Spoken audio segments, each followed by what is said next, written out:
Assalamualaikum warahmatullahi wabarakatuh. Selamat malam semuanya. Kami dari kelompok 8 ingin mempresentasikan tugas UAS kami dalam mata kuliah Arsitektur Enterprise dengan judul tugas yaitu Perancangan Arsitektur Enterprise menggunakan TOGAP ADM, yaitu dengan studi kasus pada UPTD Puskesmas DTP XYZ. UPTD Puskesmas DTP XYZ saat ini masih menggunakan pembukuan sebagai arsip sehingga sering mengalami kesulitan dalam pencarian data pasien dan masih sering terjadi penduplikatan data pasien terhadap pasien lama. Implementasi sistem informasi yang dilaksanakan di puskesmas tersebut belum optimal dikarenakan belum adanya perencanaan arsitektur yang matang. Dalam hal ini, supaya perencanaan yang dilakukan menjadi terstruktur dan baik, pada penelitian ini digunakan TOGAP, yaitu The Open Group Architecture Framework, dengan menggunakan metode ADM, yaitu Architecture Development Method, dalam perencanaan arsitekturnya. Di sini ada batasan masalah. Dalam batasan masalahnya berfokus pada proses bisnis puskesmas saat ini dan pada perencanaan arsitektur enterprise pada UPTD Puskesmas DTP XYZ, terutama pada aktivitas pelayanan kesehatannya. Untuk tujuan penelitiannya yaitu menyusun rancangan arsitektur enterprise yang berisi rekomendasi di UPTD Puskesmas DTP XYZ menggunakan kerangka TOGAP ADM. Manfaat penelitian yaitu memberikan gambaran tentang keselarasan proses bisnis dengan teknologi untuk perkembangan arsitektur sistem informasi pada UPTD Puskesmas DTP XYZ dan memberikan pemahaman kepada pengguna metode TOGAP ADM dalam perencanaan dan perancangan arsitektur enterprise. Di sini ada kerangka berpikir. Dimulai dengan metode pengumpulan data. Dalam metode pengumpulan data dibagi menjadi 3 metode, yaitu ada wawancara, observasi, dan studi pustaka. Dalam pengumpulan data juga dibagi menjadi preliminary, yaitu proses perancangan arsitektur enterprise. Lalu selanjutnya ada analisis 5W1H. Selanjutnya ada arsitektur vision yang berisi value chain, visi, misi. Ada business arsitektur berisikan baseline arsitektur dan target arsitektur. Selanjutnya ada information system arsitektur berisikan arsitektur data dan arsitektur aplikasi. Teknologi arsitektur yang berisikan baseline arsitektur teknologi dan target arsitektur teknologi. Selanjutnya ada opportunities and solution, integration planning yang berisi roadmap.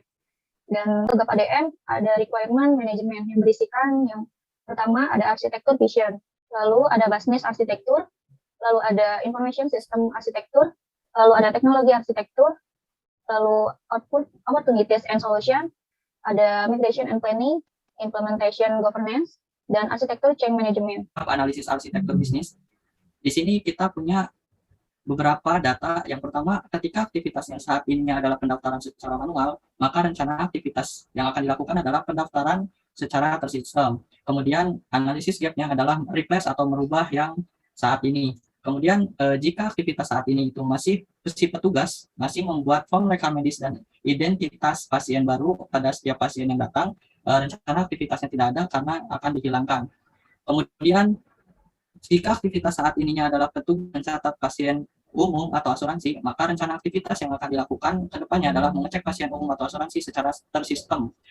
Analisis gapnya akan merubah aktivitas yang dulu menjadi aktivitas yang lebih tersistem. Kemudian ada jika aktivitas saat ininya adalah petugas mengambil form rekam medis secara manual, maka rencana aktivitas ke depannya adalah si apoteker akan mengecek form rekam medis itu secara tersistem dan analisis gapnya akan replace atau diubah sistem yang lama.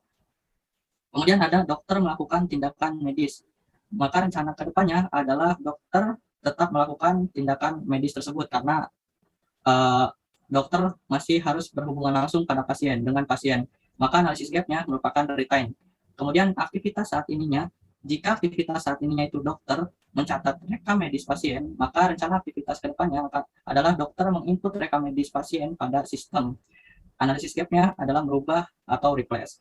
Kemudian jika aktivitas saat ininya adalah dokter membuat resep secara manual, maka rencana aktivitas kedepannya dokter akan menginputkan resep itu pada sistem. Analisis gapnya adalah replace. Kemudian jika aktivitas saat ini adalah petugas apoteker mencari daftar obat pada buku catatan obat, maka rencana aktivitas yang akan dibuat adalah apoteker mencari daftar obat pada sistem. Dan analisis gapnya adalah replace karena merubah yang lama menjadi yang baru. Dan terakhir, jika aktivitas saat ini petugas kasir masih menghitung pembayaran obat secara manual, maka rencana aktivitas kedepannya adalah petugas kasir akan mengecek total pembayaran pada sistem. Analisis gapnya request. Yang kedua ada pemodelan arsitektur sistem. Pada bagian ini dilakukan pemodelan arsitektur pendaftaran, pelayanan pasien dan pemberian obatnya terbagi menjadi dua tahapan. Yang pertama ada pemodelan berdasarkan data, yang kedua pemodelan berdasarkan aplikasi. Pemodelan arsitektur berdasarkan data dapat dilihat dari diagram usulan proses pemberian obat yang telah kami buat, yaitu dimulai dari pasien membuat sebuah resep dan memberikannya kepada apoteker. Selanjutnya, apoteker akan menerima resep tersebut. Kemudian, apoteker akan mengecek apakah stok obat yang ada. Jika iya, maka apoteker akan menginput total berobat pasien. Kemudian, apoteker akan melakukan penyiapan obat apa saja yang dibutuhkan oleh pasien. Dan selanjutnya, penyerahan obat pada pasien. Dan terakhir, pasien menerima obat tersebut. Kembali lagi, ketika stok obatnya tidak ada, maka akan langsung berakhir di pasien. Dan apoteker hanya memberikan resep itu kembali pada pasien. Tentang pemodelan arsitektur aplikasi. Nah, di sistem informasi ada sistem informasi pasien, terus ada sistem rekam medis, lalu ada sistem inventory. Di sistem pasien ada proses pendaftaran kandidatnya, ada data pasien, registrasi pembayaran, untuk definisi data pasien, sistem yang mengelola pendaftaran kunjungan pasien, terus keuntungan jangka panjangnya, memberi informasi tentang identitas pasien untuk kandidat aplikasi registrasi. Definisinya sistem mengatur registrasi kedatangan pasien yang datang. Keuntungan jangka panjangnya memberi informasi antrian dan pembayaran. Lalu kandidat untuk pembayaran, definisinya sistem yang mengelola pembayaran. Keuntungan jangka panjangnya memberi informasi tentang registrasi pasien. Lalu sistem informasi sistem rekam medis, prosesnya pelayanan pasien, kandidatnya konsul, definisinya sistem yang mengelola konsultasi. Keuntungan jangka panjangnya memberi informasi tentang pasien yang konsul kepada dokter. Terus rekam medis, definisinya sistem yang mengolah hasil pemeriksaan. Keuntungan panjangnya memberi informasi tentang riwayat penyakit dan pemeriksaan dokter. Lalu sistem informasi inventory obat, prosesnya pemberian obat, kandidat, aplikasinya inventory, definisinya sistem mengolah persediaan, pengeluaran dan penerimaan obat. Keuntungan jangka panjangnya memberi informasi tentang keadaan persediaan obat. 3 ada pemodelan arsitektur teknologi. Yang A ada gap analisis arsitektur teknologi. Arsitektur saat ini jaringan atau LAN tidak berfungsi stabil. Analisa dan usulannya upgrade infrastruktur jaringan.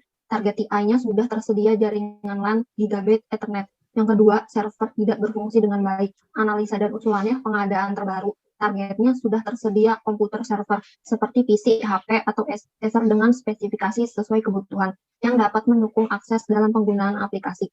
Arsitektur yang ketiga, belum ada storage area network. Analisa dan usulannya pengadaan terbaru. Targetnya sudah tersedia storage area network. Yang keempat, personal komputer tidak memadai pada masing-masing divisi kerja. Analisa dan usulannya upgrade dan pengadaan personal komputer. Setiap divisi mempunyai personal komputer. Yang kelima, Blackhorn belum menggunakan fiber optik. Analisa dan usulannya pasang fiber optik. Targetnya agar PC satu dengan yang lainnya dapat terkoneksi dan menggunakan server secara bersamaan. Kesimpulan yang pertama, proses bisnis pelayanan kesehatan yang dilakukan di UPTD Puskesmas DPT XYZ dapat diketahui serta aktivitas pengolahan datanya masih dilakukan secara manual.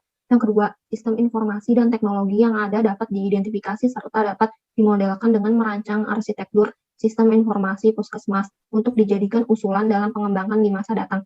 Yang ketiga, enterprise arsitektur pada puskesmas dapat dianalisis oleh analisis TOGAF yang meliputi arsitektur bisnis, arsitektur aplikasi maupun arsitektur teknologi. Saran dalam melakukan implementasi perencanaan sistem informasi dan teknologi di UPTD Puskesmas DPT XYZ, selanjutnya perlu adanya dukungan dari semua tingkatan pegawai puskesmas agar keberhasilan pengembangan sistem informasi dan teknologi informasi mencapai sasaran yang diinginkan.